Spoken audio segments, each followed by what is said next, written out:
Welcome to the Pick Truth Podcast, where we read confessions that people send us or that we find online and rate them based on their level of heat. A truth can range from a bell pepper to a Carolina Reaper. Let's get started.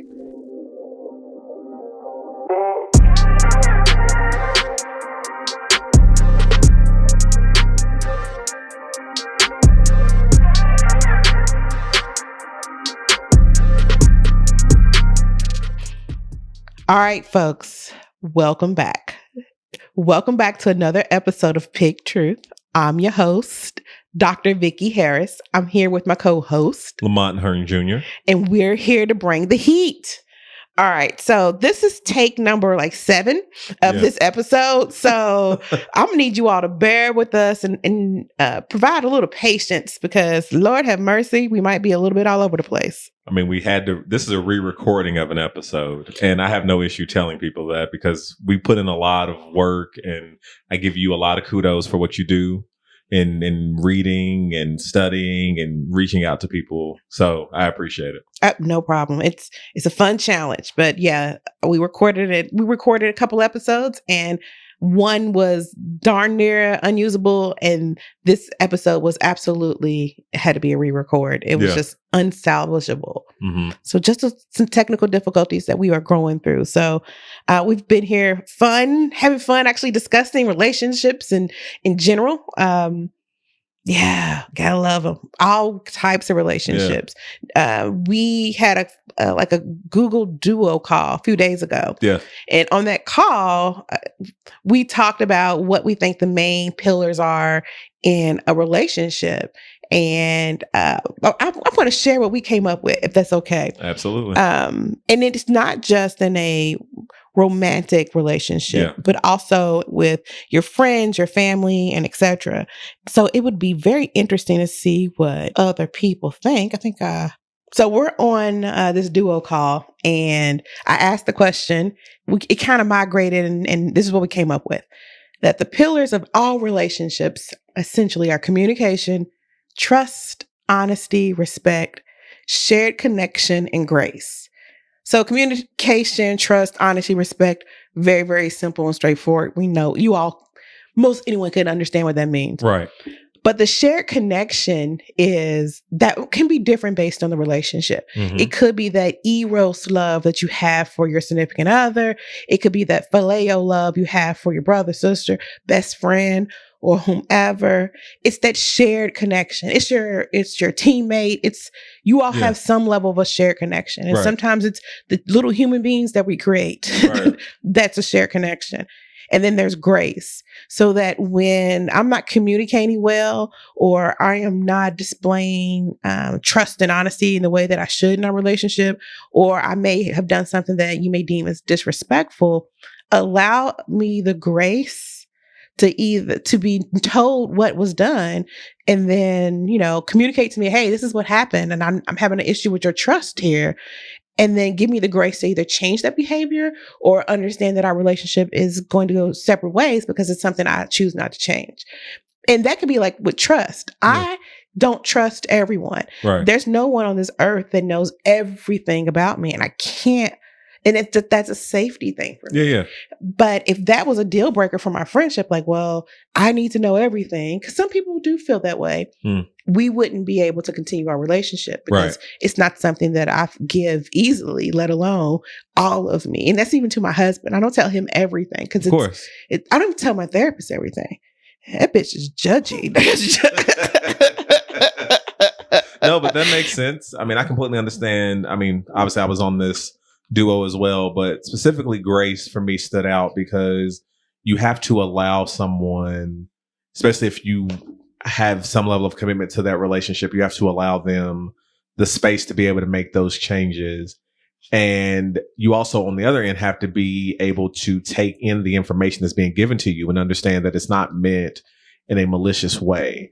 And sometimes you have to kind of not necessarily remove your feelings out of it, but maybe just change your lens and see and try to view it from a different standpoint and understand that it may not be an attack as much as it's more of an attempt of assistance. Mm-hmm. And, I understand we're all human. So even in that case, you still end up needing grace. So it's almost like this continuation of giving each other grace. Now, there's a difference between giving someone grace and just being blind to someone continuing to keep doing the wrong thing.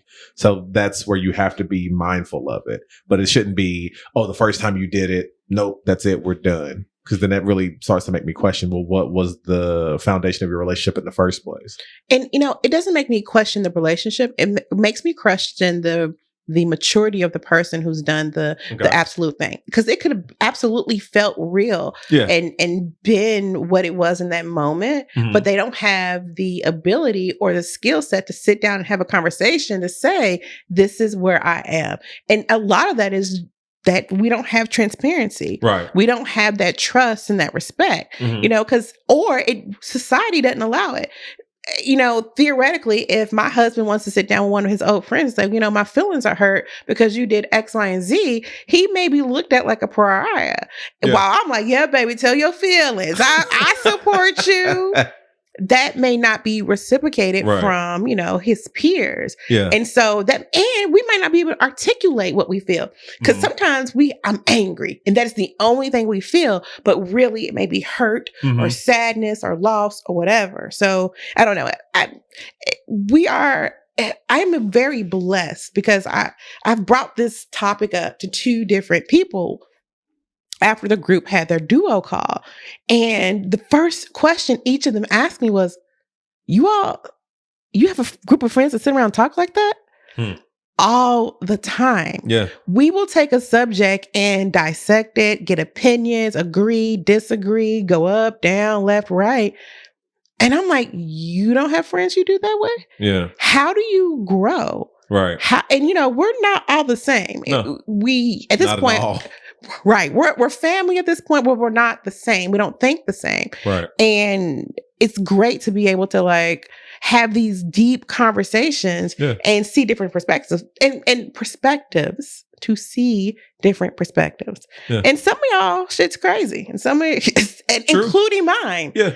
But, you know. Then we go eat chips and salsa afterwards or whatever else is there. Like we don't like hang on to it.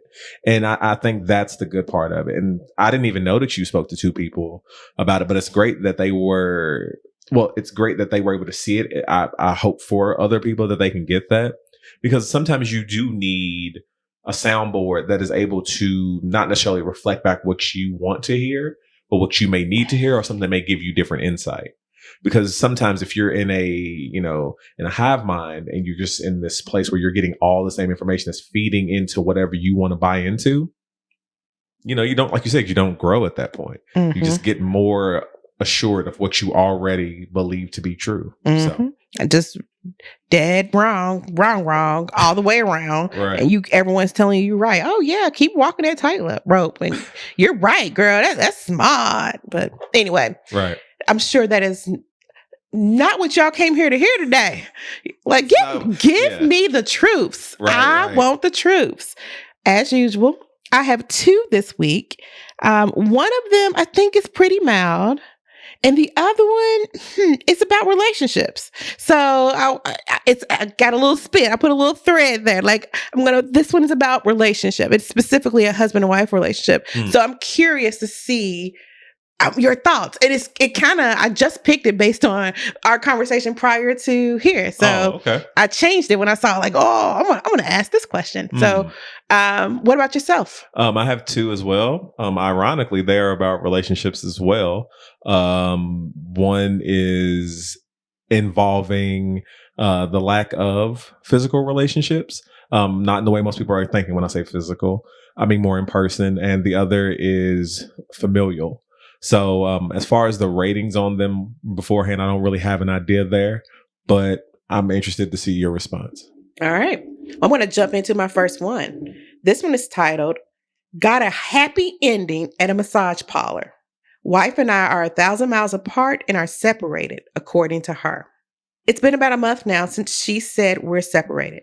I drove to my mom's over 1,000 miles away.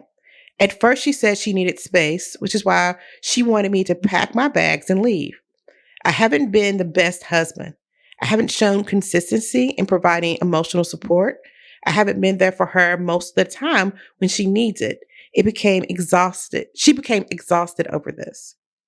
I don't know how to feel. I was sad and somewhat depressed when I made the long drive to my mom's and needed to feel another woman's touch again.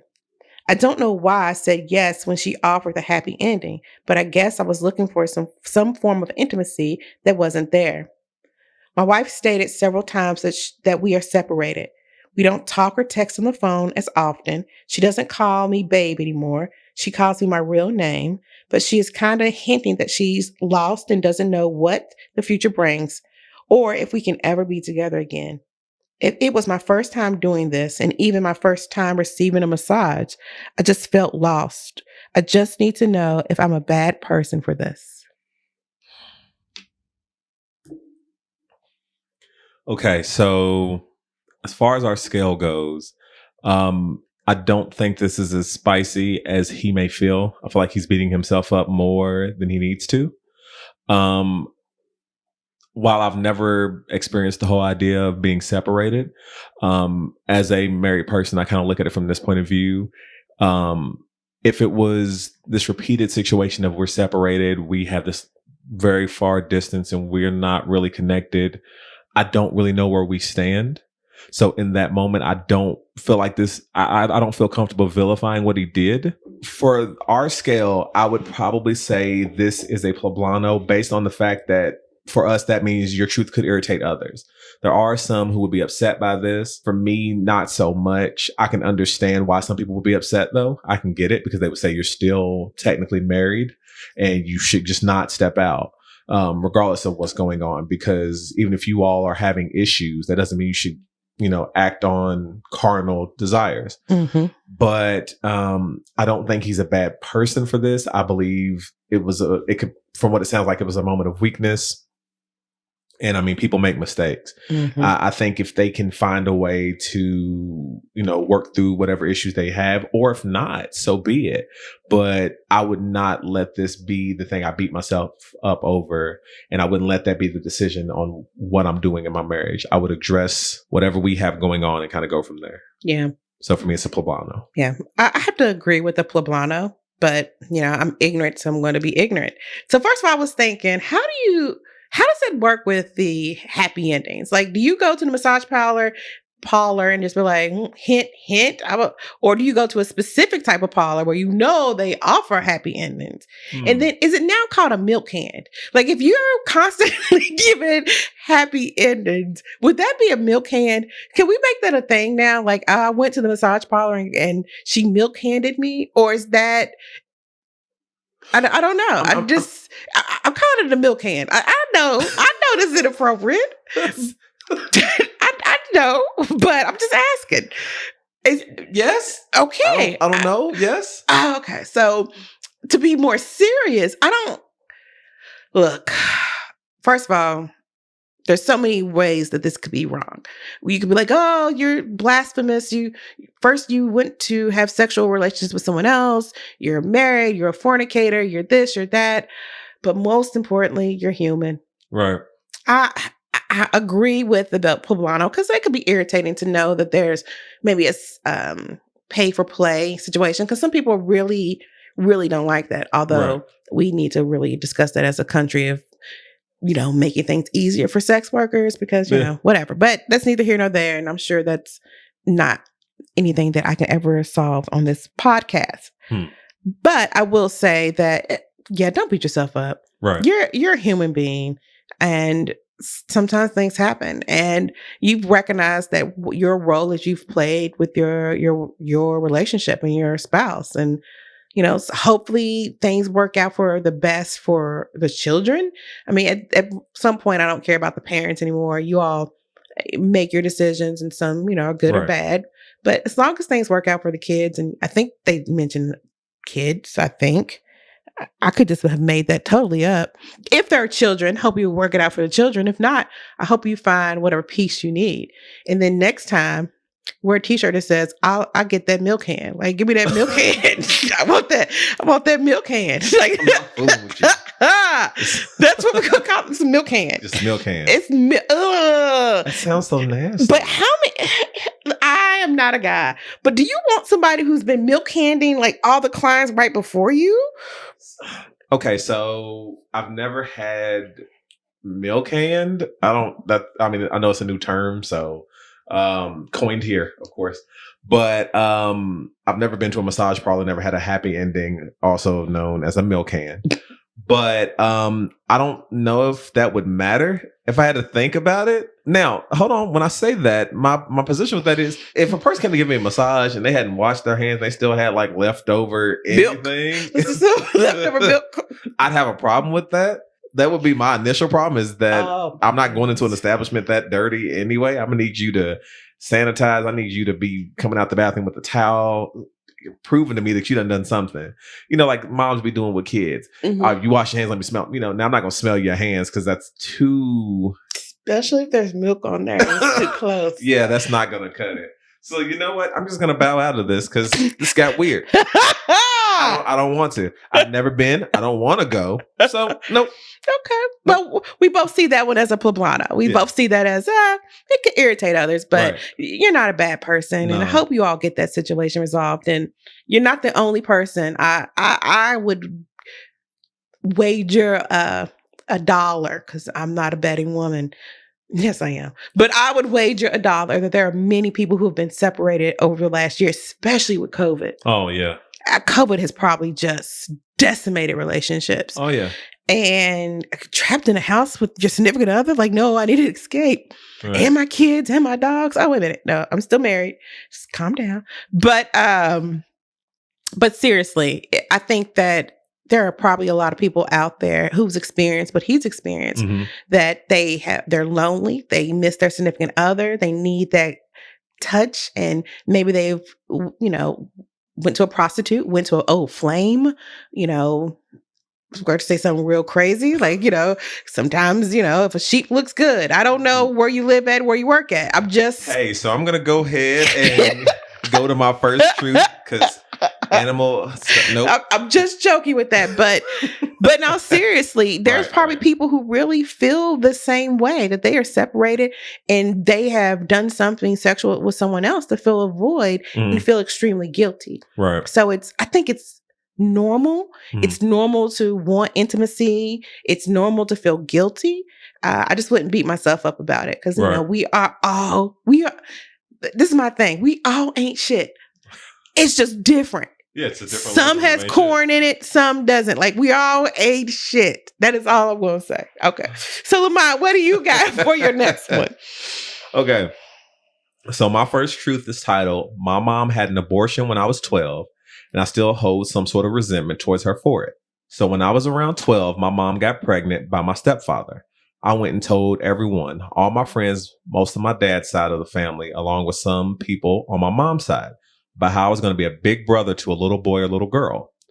I was super excited as I'm an only child. She held the pregnancy for like 2 months before deciding to have the abortion. In those 2 months, we spent numerous days together talking about names for both a boy or girl, only for her to lie to me and tell me it turns out she never got pregnant, but gained weight due to some medication she was taking.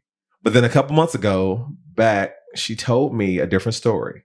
She had an abortion. My father and her broke up before I was born, and my grandparents got custody rights of me. She said she had an abortion because she felt like she didn't want to let me down by keeping a child, but not fighting for her only child in court. But I had this resentment towards her because not only did she lie, but she had me pick out names, and I was excited, and she knew I was about it. She ripped it away, and I know that I know the truth after being told years later, after the events took place.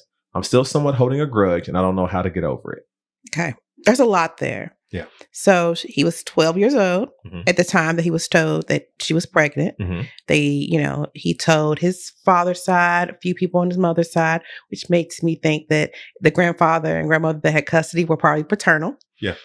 They thought of names, and then after 2 months, she said that she wasn't pregnant. But in reality, we're saying that has learned later that she had an abortion. There's a lot here. Yeah. And, he is resentful of her abortion. So it's very interesting because I wonder if there's really just underlying resentment from the mother in general for not having custody of him, because that's got to be some level of abandonment issues that are unaddressed here, not addressed. Because would it have been different if she said, because if she's going to lie, why not just say, I had a miscarriage? Right. it takes away all of that. He could have been a big brother. You're not going to be devastated. You can't be mad at someone who has lost a child. I'm not saying it's okay to lie, but she lied anyway. Right. Why not make it one that's plausible? But then, maybe there are, again, underlying conditions that she has that she may not be that bright. She doesn't have custody of her son, and I don't know. Right. So it's very, very, very, very sad. It's a very sad situation. So the question is, this confession, are we rating him on him being, upset and sad? It's a Poblano. Right. I mean, you clearly have some issues and you probably need to seek counseling. I know we say that a lot, but right. It sounds like there's some trauma there to unpack. Now, for her side, saying that she had an abortion, that she got an abortion 2 months in, is that what we're rating? If we rate that, I too rate that as a bell pepper. We don't know the circumstances. Right. And I know life begins at conception for many. And you are, God knew you before you were born. I get that. But I also understand that some people should not be parents. Yes.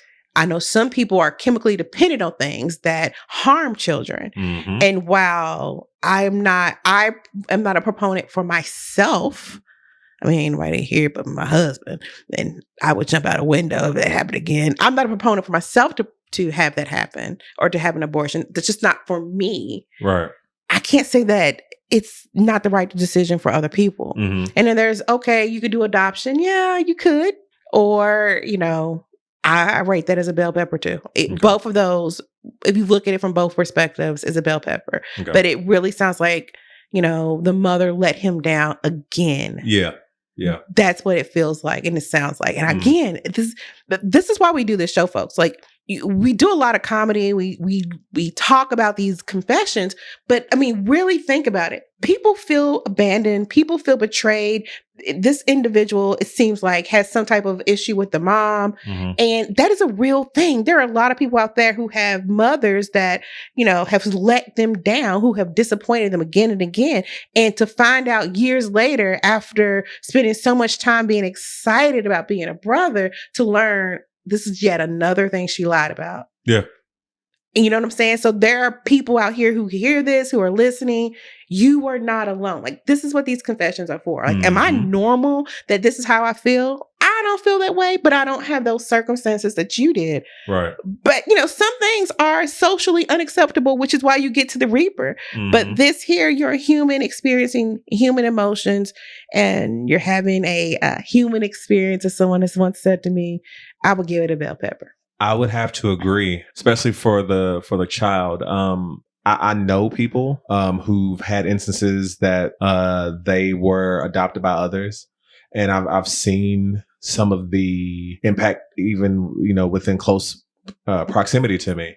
And I can only, even from the outside, it seems like it has caused some issues. And I mean, like you said, to be let down again is a hard thing, especially when it comes from someone who you hold in such regard as the person who gave you life, whether it's your mother or father. It's tough. I mean, again, as far as the rating goes, I agree with the bell pepper, but I can understand the pain and the feeling. But at the same time, I would never want it to be a situation where we vilify the person for having a human emotion. Mm-hmm. And like you said, with the mom, there's just so many things there that we don't have the information for. There could have been health concerns. There could have been issues directly with the stepfather that he may not have been aware of. There's so many different variables there. And even as a kid, sometimes there's just things that you just don't understand, that it's just not possible for you to understand as a kid. And even when we become adults, sometimes we hold on to certain memories as we perceive them rather than what they are. I mean, like we mentioned earlier, grace. I mean, it's hard. And I know that I already said you don't need to give, or you should be mindful to not let someone keep repeating the same type of issues. But in this moment, I hope that they were able to really have a moment where they were able to sit down and really kind of work through some of these things. I don't think they're ever going to get to a place of it being perfect, but I would hope that they would be able to try to communicate in a way that would allow them to have some form of relationship, whatever it may be, because it's still important. So I agree. Yeah. Look at that. See, I'm not even going to be ignorant on this one. Me, I was close. Oh, I'm proud of you. Yeah. You know what I'm saying? Growth. See, that's all I can't speak for next week or the next stories. Right. But, growth. All right. So I'm going to go right into my next one. Okay. This one is titled, I started a wildfire outside of my town just to see if I could get away with it. A while back, I started a decent-sized wildfire outside of my town just to see if I can get away with it. Me and my friend were hanging out and doing some target shooting out in the middle of nowhere. I told him I had a dragon's breath round. All I told him is that I wanted to try it out. In reality, I already knew what was going to happen. It gets really hot where we live, and there's a lot of dead and dried bush for miles. It was also a really, really windy day. So I loaded the dragon breath round and shot it. As intended, a lot of brush caught fire. It burned for over 2.5 hours and took 4 different fire departments and a helicopter to put it out. The fire trapped a group of campers and hikers too. I know that it was wrong, but I still laugh at it to this day. We were never caught. No one ever caught on. And I've only told a few close friends who live far away from my town. Okay, so I take it back. Growth, my ass. This person is stupid as hell. This is a reaper. I hope someone catches you. I hope you get arrested for it. You put people's lives at danger. You put wildlife at risk. This is just stupid. I don't really get too into the gun control conversation. It's not really my thing. But this is the kind of example of what doesn't make sense to have. Like at this point, you know what a fire can do, how it can travel, how it can grow, and who it can damage. And the fact that you're still laughing about this to be an adult now, you're a jackass, dude. You need help.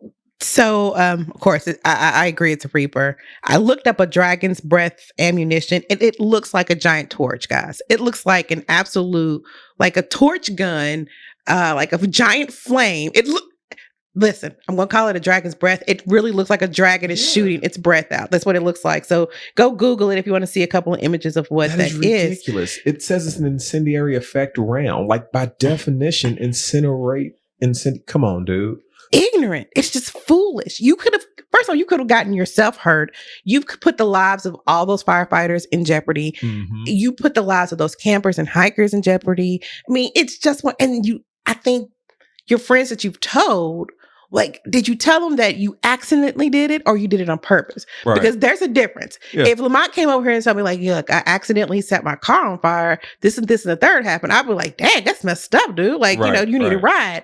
But if LaMont came over and was like, yo, I wanted to see what would happen, I poured gasoline in the seats and lit it. Like, he can't get a ride from me. Like, nah, you can't even come to the house. Like, you didn't know what was going to happen. First of all, you could go to YouTube and see what would happen. Like, just... But you don't know what's going to happen? Nah. So I think intent is different because if I came to you and was like, hey, I accidentally set the house on fire, you give me a hug like, oh my God, you need a place to stay? Absolutely. Hey, I purposely set the house on fire. Fuck wrong with you? Yeah, we'd have a problem. What the fuck you? It was kind of funny. The kids were upstairs like, oh, yeah. I don't hit women, but at that point, I'd be close. Real stuff. I don't think that's cool, but at that point, I might have to consider it. Like, what is, you know what I'm saying? So it'd be interesting to see who he told, how much information he actually told. What he omitted, what he... What is wrong with people? Did Smokey the Bear not teach us anything? We need to learn. Only you can prevent forest fires. Where's Smokey at now? See, you could have injured Smokey, you bastard. That's my problem. Smokey out there smoking? Like, I don't know. Like, I don't know. Oh my God. What just popped in my head was a guy in the Smokey the Bear costume, like just in the costume, out there in the bush, surrounded by fire, running in circles. Like, how am I going to get out of here? Because stop, drop, and roll is not going to help on a bushfire. But I mean, that's probably petty and ignorant, but yeah, that's so. Hi, guy, if you're out there deciding to send off dragon breath rounds, basically a huge flamethrower from your gun into dry bush, you're a jerk. You are a reaper. You should take that to your deathbed, but I do hope you get caught. Absolutely. All right. So LaMont, what's the next one you got? All right. My final truth is literally just the title. And it's very long, but it's more like a statement rather. I don't have any in real life friends and have insane social anxiety. So when someone on the internet likes or reacts to my post, I get unreasonably giddy, like I somehow matter to someone. Oh, that's sad. I would say first, there's a bell pepper. It's a mild truth. But you do matter. I sound sappy sometimes, but I really do think everyone matters. And everyone has their own unique specialty. And they're here all for a reason. And sometimes we learn what those reasons are. Sometimes we have so many obstacles in our way that we don't find them. So I would say she does matter, or he or she does matter. It's anxiety is a real thing. It hurts people. It limits people's ability to move forward. Mm-hmm. And, sometimes it just takes slow going. So go ahead and be excited if someone likes your post. It feels good. There's nothing wrong with feeling good. However, on the other hand of that, it does mean you need to try to, get some real life friends to, there are people out there who are like you that won't judge you. But it's easier said than done, especially if you have anxiety or something that stops you from feeling comfortable around others. So nothing wrong with being excited, someone like your post. But I do hope you find some real friends. You could be our friend. You could be our friend. Come hang out with me and LaMont. Yeah, that's cool. Come hang out with us as long as you are okay with our irreverent humor. And because you're going to get that. Yeah. Yeah, there's no question. Yeah, and we'll probably make fun of your posts too, because we make fun of everyone's posts because we're including our own. But yeah. All the time. Yeah. No, I agree with you. I think it's a bell pepper. And to be honest, I mean, even if you don't have in real life friends, I would say I've seen in different communities, whether it's just been in regular social groups online or even gaming communities, I've seen people become in real life friends. There's an entire group of people who started playing Grand Theft Auto 5, I believe, on like PlayStation 3 or on Xbox 360, I believe.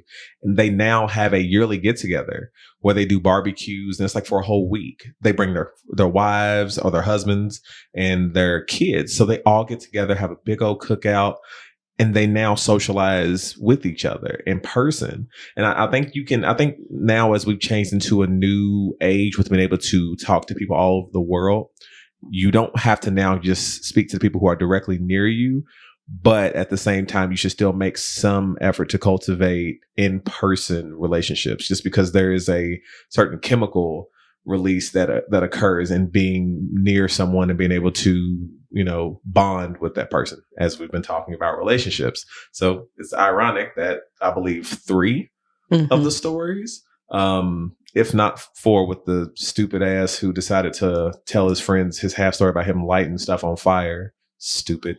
Have talked about relationships. So, there was a through line. So. Look at that. Full circle. Look at that. Full circle. All right, folks. Well, that does it for this week's episode of Pick Truth. If you like today's episode, help us out and subscribe. Send us a review. The question we have is, what do you think are the pillars of a relationship? Whether it's eros, which is like an erotic love. The root of erotic is ero. Mm-hmm. Eros love is the love shared between significant others. A phileo love is like brotherly love, like Philadelphia, the city of brotherly love. Mm-hmm. That's how you can remember that. Phileo. And agape is the love of God. So between the eros and phileo, what do you think is a pillar? What's the most important thing within that relationship? So that'll be our question. Throw that in the review for us. Just throw it. This is what you think, and tell us what you think. Right. Also, send the show to your friends. Let them know what's going on over here. Have some fun and laugh with us, and listen to some of these confessions that they may relate to, and see if they can send us some of their own. If you haven't done so already, follow us on Facebook. We have a Facebook group called Pick Truth. It's got a lot of interaction in the Facebook group, so it's getting bigger and bigger. It's very, very exciting. Follow us again on Instagram and Twitter, and don't forget to check out our merch in our store. So we do have a Pick Truth t-shirt. So help us out. Anything you do will help us, and had we sold enough t-shirts, we might not have to redo this episode that we had to do right now. So we could have paid somebody to help us out. Know, right? But we are amateurs. We are novice. We're doing this on our own, working very hard to try to figure it out and learn from other people. So anything you all can do to help us out, we would greatly appreciate. Oh, yeah. And we also have a YouTube channel as well. We are uploading the episodes there. We do want to do some visuals and some other things as well. But again, those t-shirt sales and any other things, we also have a Patreon. If you want to send us anything there, just any kindness or love, we appreciate it. Also, don't forget to rate and review us on Apple Podcasts or wherever you subscribe. All right. So catch you next time. Later. We can't pick truth without you. Send us your truths at picktruthmail@post.com to see if you can bring the heat.